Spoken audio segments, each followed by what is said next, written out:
আসসালামু আলাইকুম রহমতুল্লাহি ওয়া বারাকাতু। আশা করি মুসলিম ভাইরা সবাই ভালো আছেন। আপনারা দেখছেন দাদু হুজুর পীর রহমতুল্লাহ আলাইহের মাজার শরীফের একটা ছবি আপনাদের সামনে তুলে ধরলাম।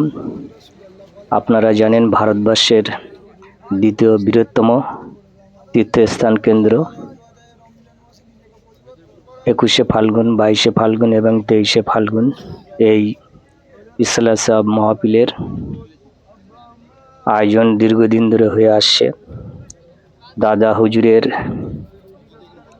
ঘোষণা মতো এখনো চলছে সেই 21, 22, 23শে ফাল্গুন ইসলে সাহেব। সেই ইসলে সাহেবের দাদা হুজুরের মাজার শরীফের জিয়ারাত করার দৃশ্য আপনাদের সামনে একটু তুলে ধরলাম। দেখতে পাচ্ছেন দাদা হুজুরের মাজার অসাধারণ একটা, দেখলে মনটা জুড়িয়ে যায়।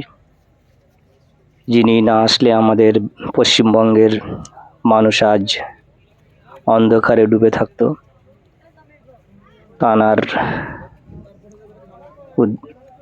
পরিচালনায় আজকে মুসলমানরা বিভিন্ন কুসংস্কার থেকে দূর হয়েছে।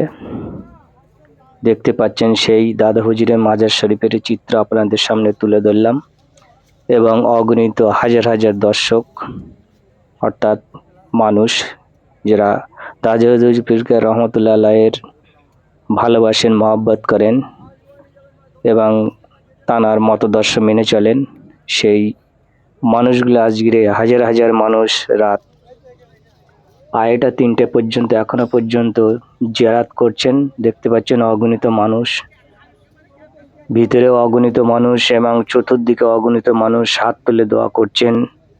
আমিও করেছি। অনেক মানুষ, প্রচণ্ড পরিমাণে যানজট। দেখতে পাচ্ছেন অনেকে ওযু করছেন। এখানে ওযু করার সুব্যবস্থা আছে।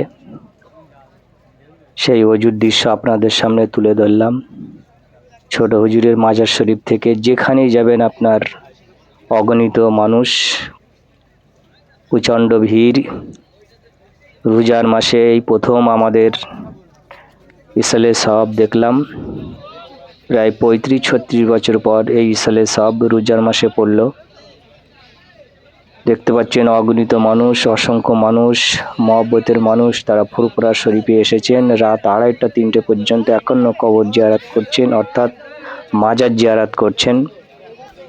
দেখতে পাচ্ছেন নামাজের সময়সূচি দেয়া আছে, কখন কোন সময় নামাজ, এবং দূর দূরান্ত থেকে যেসব মেহমানরা সব এসেছেন তারা এখানে বিশ্রাম করছেন।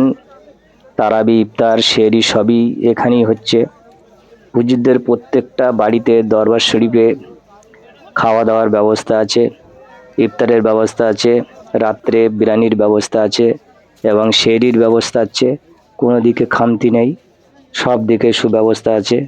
আশা করি বন্ধুরা আমাদের সৌভাগ্যের বিষয় সব থেকে আমরা এই ইসলে সব পেয়েছি রমজান মাসে। খুবই ভালো লাগলো। আশা করি আপনাদেরও ভালো লেগেছে। বেশি বেশি করে সবাই দোয়া করবেন আমরা যেন আবার পেয়ে যাই এই দিনটি।